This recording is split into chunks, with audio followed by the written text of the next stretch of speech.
अस्सलामुअलैकुम अहलन वसहलन एवरीवन। इस वक्त मेरे हाथ में आप देख सकते हैं कि 10 रुपये का एक सिक्का है और इस कॉइन की जो वैल्यू है वो 10 रुपये ही है। लेकिन अगर हम वन बिटकॉइन को डिस्कस करें तो लाखों में इसकी अमाउंट बनती है। तो अगर इसके अंदर हम भी इन्वेस्टमेंट करें यार, अगर हम भी एक बिटकॉइन ख़रीद कर रख लें, कल को हो सकता है हमारे भी लाखों पैसे हों। ये हमें करना चाहिए या नहीं करना चाहिए, इस वीडियो में हम बिटकॉइन को डिस्कस करेंगे जो कि क्रिप्टो करेंसी है। Stay tuned with this video.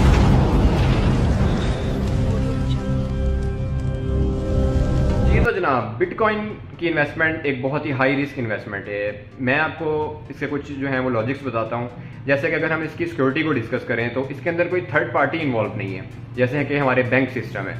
इसके अंदर अगर आपसे गलती से भी कुछ पैसे ट्रांसफर हो गए किसी और के अकाउंट में तो वो आप रिकवर नहीं कर सकते।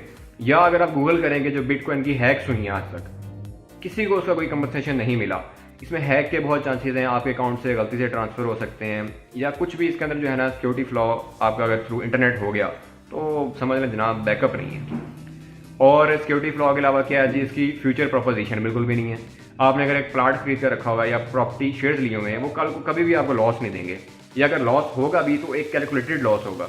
जब बिटकॉइन आपने अगर ले लिया, कल को अगर वो जीरो हो गया, कोई बैकअप है आपके पास? No backup. इसीलिए जो बिटकॉइन है वो हाई रिस्क इन्वेस्टमेंट है। और अगर आप देखें कि अगर एक इन्वेस्टमेंट होती है ना, उसके ऊपर आपका इन्फ्लुएंस होता है। आप उसको चेक कर सकते हो, यार अगर मुझे फ़ायदा हुआ तो इतना होगा, अगर मुझे लॉस हुआ तो इतना लॉस होगा। लेकिन बिटकॉइन में ज़ीरो है। तो इसीलिए जो इन्वेस्टमेंट होती है उसमें गैम्बलिंग नहीं होती। बिटकॉइन मेरे ख्याल में यार एक गैम्बलिंग है यार, कि अगर आपका लग गया तो लग गया, ना लगा तो ना लगा। इसीलिए गवर्नमेंट भी इस चीज़ को सपोर्ट नहीं करती।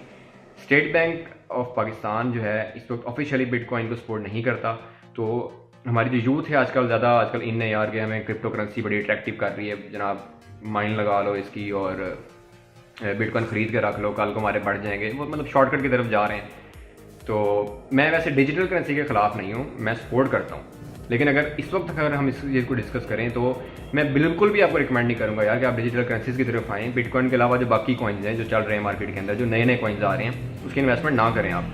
इसके अलावा अगर आपने इन्वेस्टमेंट करनी है तो यार इन्वेस्टमेंट करें आप रियल चीज़ों में करें, गोल्ड में करें, बाकी जो शेयर्स हैं उसके अंदर करें, या आप किसी स्टार्टअप को सपोर्ट कर दें, IT के स्टार्टअप को सपोर्ट कर दें। उसका अब क्या फ़ायदा होगा? अगर आप एक कंपनी बिल्ड कर रहे हो, आपके भी शेयर्स बढ़ेंगे, हो सकता है वो $1 मिलियन कंपनी बन जाए, तो आप खुद भी एम्पावर होंगे और लोगों को भी एम्पावर करेंगे।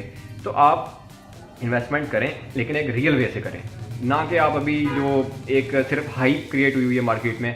वॉरेन बफे है जो कि आपका सीनियर है इन्वेस्टमेंट के अंदर, वो क्या कहता है जनाब कि जो बिटकॉइन है ना, इसको लोग इसकी सब्सटेंस वैल्यू के ऊपर नहीं खरीद रहे, बल्कि इसकी जो हाइप है ना मार्केट में उसके ऊपर बाय कर रहे हैं। तो बिल्कुल ठीक कह रहा है वो।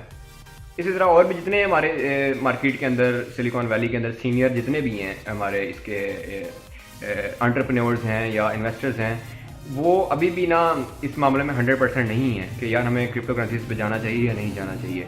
सो ये तो एक खैर अलग टॉपिक है। मैं बेसिकली बिटकॉइन पे अगर हम रहें तो ज़्यादा बेहतर है। तो बिटकॉइन का इन शॉर्ट मैं आपको यही कहूँगा कि यार हाई रिस्क और हाई वैल्यू इन्वेस्टमेंट पे आप बिल्कुल भी ना जाएँ। ये गैम्बलिंग की तरफ आपको ले जाएगा, क्योंकि आपका अगर लॉस हो गया तो क्या फ़ायदा। हाँ, या तो आपके पास भाई बहुत सारे फजूल पैसे पड़े हुए हैं लाखों में, तो आप फेंक दें उधर, जिससे आपको फ़र्क नहीं पड़ता। तो जो रिज़र्व हैं कैश के वाले से और चाहते हैं कि यार कुछ हम कैश कहीं लगा दें, तो वहाँ पे लगाएं। अगर आपके पास आइडियाज़ नहीं है यार, हम जैसे यार मेरे पास 1 लाख रुपया मैं कहाँ लगाऊँ ताकि उससे मुझे पैसे भी इनकम आती रहे, तो इस हवाले से मैं आपकी गाइड कर सकता हूँ। आपको अगर चाहिए बहुत सारे आइडियाज़, मैं आपको आइडियाज़ दे दूँगा। IT के हवाले से चाहिए, लोकल चाहिए, कोई भी आइडिया आपको चाहिए और अभी कोई भी क्वालिफिकेशन है तो आप मेरे से डिस्कस करें। तो खैर जनाब, ये तो मेरा छोटा सा ओपिनियन था बिटकॉइन के हवाले से। तो अगर आपकी अगर फीडबैक जो है वो मेरे से अपोजिट है तो आप नीचे कमेंट में ज़रूर शेयर करें, ताकि हम एक दूसरे का नॉलेज जो है वो शेयर करेंगे। यार हमें बिटकॉइन के हवाले से आपकी क्या ओपिनियन है, लेकिन लॉजिक आपने ज़रूर देनी है कि यार उस पर क्यों करना चाहिए और उसकी लॉजिक क्या है बैकग्राउंड पे। तो हम ज़रूर इस चीज़ को कमेंट्स में डिस्कस करेंगे। आज की वीडियो में सिर्फ इतना ही। हम फर्दर बहुत सारे टॉपिक्स पे इंशाल्लाह आगे नेक्स्ट ला रहे हैं जिसमें हम डिस्कशन कंटिन्यू रखेंगे। So keep subscribing Guru Talks and keep commenting on our channel. Thank you very much for your support. Allah Hafiz. Till next video.